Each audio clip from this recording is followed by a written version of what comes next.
వివాహేతర సంబంధం రేప్గా మారింది. ఆ రేప్ కాస్త ఒక సర్కిల్ ఇన్స్పెక్టర్ ఉద్యోగం పోవడానికి కారణమైంది.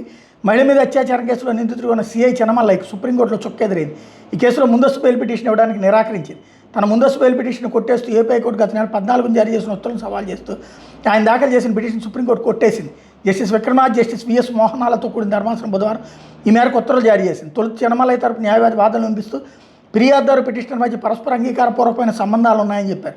అయితే జస్టిస్ విక్రమనాథ్ ఆ వ్యాఖ్యలతో విభేదించారు. అలా చెప్పడం చాలా సులభం, ఇలాంటి ఆరోపణలు ఎదుర్కొంటున్న వ్యక్తికి ముందస్తు బెయిల్ ఆశించలేరని పేర్కొన్నారు. అందుకు న్యాయవాది స్పందిస్తూ వాళ్ళ మధ్య పరస్పర అంగీకారానికి సాక్ష్యాలు ఉన్నాయని, వాళ్ళ మధ్య జరిగిన వాట్సాప్ కాల్స్, నగదు లావాదేవీల వివరాలను పిటిషన్తో పాటు జడ్జ్ చేశామని ధర్మాసనం దృష్టి తెచ్చారు. అందుకు జస్టిస్ విక్రమనాథ్ స్పందిస్తూ మీరు ఇట్లాంటి కార్యకలాపాల్లో పాల్గొంటున్నప్పుడు తద్వారా ఎదురయ్యే పరిణామాలను ఎదుర్కోవడానికి సిద్ధంగా ఉండాలని న్యాయవాదిని ఉద్దేశించన్నారు. న్యాయవాది వాదనలు కొనసాగిస్తూ పరస్పర అంగీకారపూర్వకమైన సంబంధాలున్న సీఐకి వ్యతిరేకంగా ఆమె తప్పుడు కేసు పెట్టారన్నారు. మరోవైపున సీఐ చెన్నమల్లయ్యను విధుల నుండి తొలగిస్తూ ప్రభుత్వం ఉత్తర్వులు జారీ చేసింది. పల్నాడు జిల్లా వెనుకొండ మండలంలో గ్రామంలో ఒంటరిగా ఉన్న మహిళను కత్తితో బెదిరించి అత్యాచారానికి పాల్పడినట్టు బాధితురాలి ఫిర్యాదు మేరకు ఏప్రిల్ 29న వినుకొండ రూరల్ పోలీస్ స్టేషన్లో కేసు నమోదవుడు.